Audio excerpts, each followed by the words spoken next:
Humberto Baena acudiron ao pé da súa tumba no cemiterio de Pereiró para renderlle homenaxe á súa memoria.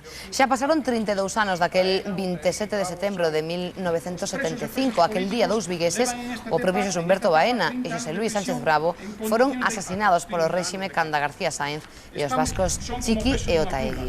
Durante a homenaxe pediuse unha lei da memoria histórica que emende os erros cometidos durante o pasado. A estas últimas perteñecen os antifascistas.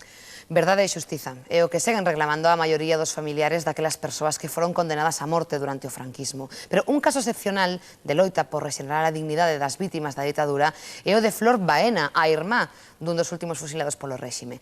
Leva 3 décadas intentando que aquel xuízo militar que sentenciou a morte a Xosé Humberto Baena Alonso sexa declarado nulo. O 26 de setembro de 1975, tralo Consello de Ministros, Franco firmou as 5 últimas penas de morte da ditadura. 2 membros de ETA e 3 militantes do FRAP. Entre eles, o vigués Xosé Humberto Baena Alonso. Pro outro día foron fusilados. Durante esa noite, Xosé Humberto escribiu a súa carta de despedida. O meu derradeiro pensamento seredes vos. Quixenvos moito.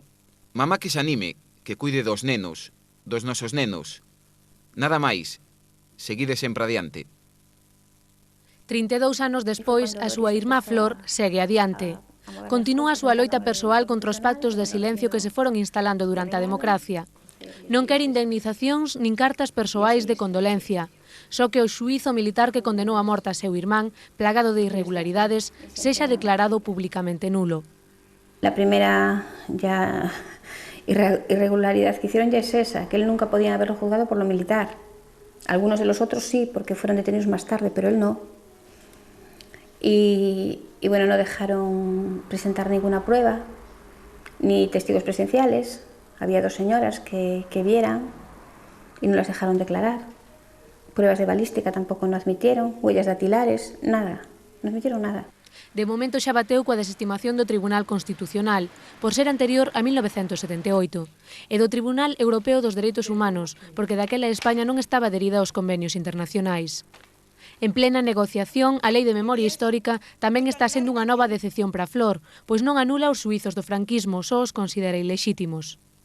Hay derechas y de izquierdas y personas que no tenían ideas políticas para nada. Entonces yo tampoco lo entiendo el que haya tanta oposición, por ejemplo, por parte del PP, para no querer aprobar la ley. Porque ellos también tienen personas que les mataron durante la Guerra Civil. Agora vai recurrir á ONU. Será a primeira demanda dunha vítima do franquismo que chegue ás Nacións Unidas.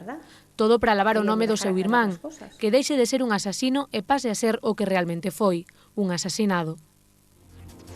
Dentro de nada chegan as noticias dos deportes, despois volveremos cos estragos que deixou a